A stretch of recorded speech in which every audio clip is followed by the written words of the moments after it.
Em nome do Pai, do Filho e do Espírito Santo. Amém. Olá, meu nome é Felipe e eu estou aqui apresentando um resumo das aulas do professor Carlos Bezerra. Nesta aula, nós vamos abordar os teólogos judaizantes: Hans King, Schillebeck, Karl Rahner, Piet Hohenberg e Joseph Ratzinger. Pois é, Joseph Ratzinger. O dogma não é imutável, nem a tradição, nem o magistério, e pode haver erros na Sagrada Escritura. O professor Carlos ele fez um resumo baseado em declarações destes teólogos que fundamentaram os documentos do Concílio Vaticano II. E este era um tema recorrente, né, questionando os dogmas como sendo algo difícil das pessoas assimilarem, como sendo algo muito medieval, muito antigo, não atual, e o fracasso da fé se deve a isto, né? Veja que o fracasso da fé aqui, no caso, eles se referem às guerras que ocorreram, Primeira e Segunda Guerra Mundial, como se o padecimento do mundo fosse causado, né, pela falta de conversão, né, ou seja, as pessoas não se converteram ao catolicismo, por isso que saíram guerreando. Então, os dogmas não servem para nada, temos que rever os dogmas.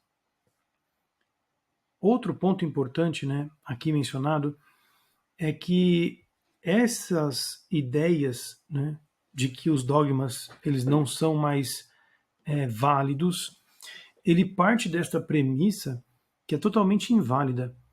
Existem documentos da Igreja que mostram claramente os desdobramentos dessas interpretações errôneas dos dogmas.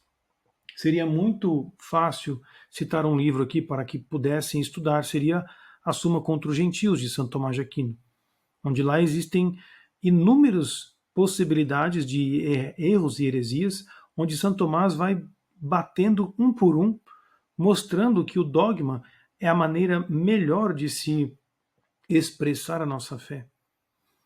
Nossa fé, a princípio, ela pode ser expressa evitando erros.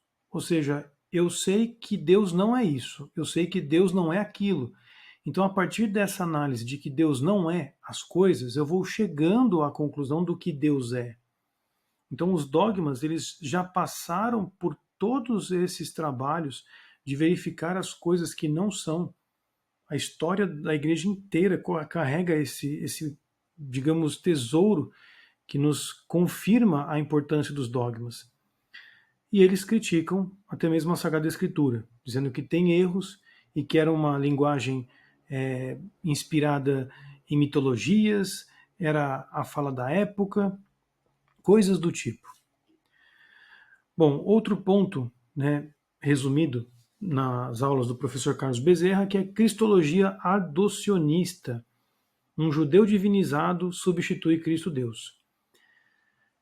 Aqui a cristologia adocionista se refere àquela coisa de Deus ter adotado uma criatura para ser o Messias, né? Então eles defendem essa tese, tirando toda a união hipostática de Jesus nessa união entre natureza divina e natureza humana. E cria um judeu divinizado que substitui Cristo Deus, ou seja, o ungido do Deus. O ungido de Deus é um judeu divinizado, ou seja, um judeu que tenha superpoderes, né? Então, essas ideias, elas vão minando também conceitos importantíssimos da salvação, porque a encarnação de nosso Senhor Jesus Cristo, essa união entre a natureza humana e divina, é que garante a nossa salvação. Questionar isso é abandonar essa necessidade da encarnação e dos sacramentos, que é uma extensão disto. Você vê isso de fato nas igrejas, com alguns padres falando de que não precisa se confessar, só você falar com Deus que está tudo certo, né, e que a comunhão é só uma ceia. Então, veja, são conceitos que são bem simples na sua formulação, e digo simples, não simples de entender, mas simples na sua redação. As palavras são muito resumidas, muito difíceis de se desdobrar e entender completamente. Mas hoje nós temos os erros aí à vontade para poder observar e ver de onde eles vieram. Então, a partir dos frutos, conheceremos quem são aqueles, né, os bons e os maus. Bom, terceiro ponto, Cristo não foi concebido pelo Espírito Santo. Aqui, inclusive, Joseph Ratzinger coloca frases que questionam esse ponto. É bem complicado, né? E aqui eu faço menção, né, do que o professor Carlos Bezerra quis com essas aulas. Ele quis mostrar os erros que ocorreram no concílio. Tanto ele nas aulas quanto eu aqui não estamos fazendo uma análise da vida de Joseph Ratzinger. Então, é provável, pode existir a possibilidade de que Joseph Ratzinger tenha mudado o seu ponto de vista ao longo da história. É o que seria o mais fácil de compreender. Mas, naquele devido momento em que o concílio ocorreu, houve erros e ele participou. Joseph Ratzinger, palavras dele. A filiação divina não se fundamenta segundo a fé eclesial em que Jesus não tem pai humano. Então ele está negando que Jesus foi concebido sem a participação de um homem. A filiação divina não se fundamenta segundo a fé eclesial, ou seja, não se fundamenta na fé da igreja de que diz que Jesus não teve pai. A filiação divina não sofreria desprezo algum se tivesse nascido de um relacionamento normal. Ou seja, tanto faz, né? Se ele veio de uma relação com José e Maria, ou se não, isso é irrelevante, diz Joseph Ratzinger, na época do concílio. Né? Vamos deixar isso bem claro. Na época do concílio. Impossível esconder sua influência mitológica. Isso são palavras do Ratzinger. Ou seja, essa ideia de que a encarnação que uma virgem concebeu, né, que é uma coisa meio difícil da humanidade entender. Como é que uma virgem pode ter um filho e permanecer virgem e para sempre virgem e morrer virgem?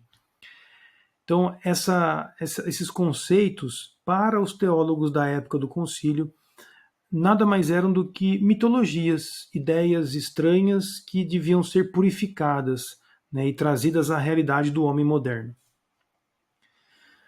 Bom, próximo ponto. Cristo não foi onisciente e não soube o que era. Ou seja, Jesus, quando veio a este mundo, ele não padeceu na cruz desde o início da sua encarnação, que é o que os livros de meditação que nós acompanhamos da nossa fé católica dizem. Por exemplo, Santo Afonso de Ligório, que medita sobre esse ponto de que Cristo já logo no primeiro instante da sua concepção já tinha plena consciência do que iria sofrer, já estava sofrendo ali antecipadamente por conta das dores que viriam, já tinha consciência disso. Né? Fora toda a sua onisciência como Deus. Né? Então, isso é criticado, isto é revisto no concílio, para deixar Cristo apenas um homem legal. Um homem legal. Quando você rebaixa a divindade, você tira a divindade de Cristo, fica mais fácil você conseguir dominar as pessoas para uma ideia simplória de Cristo, sem que elas possam entender, ou pelo menos meditar, né, porque entender é difícil mesmo assim, a divindade de nosso Senhor Jesus Cristo unida à sua natureza humana. Então, tirar esses atributos, né, de Deus, a onisciência, é uma maneira de você tirar Cristo como sendo o Filho de Deus, indo direto em problemas que invadem a Santíssima Trindade, ou seja, Jesus não é Deus. Como é que pode ele ser Deus? Ele não é onisciente.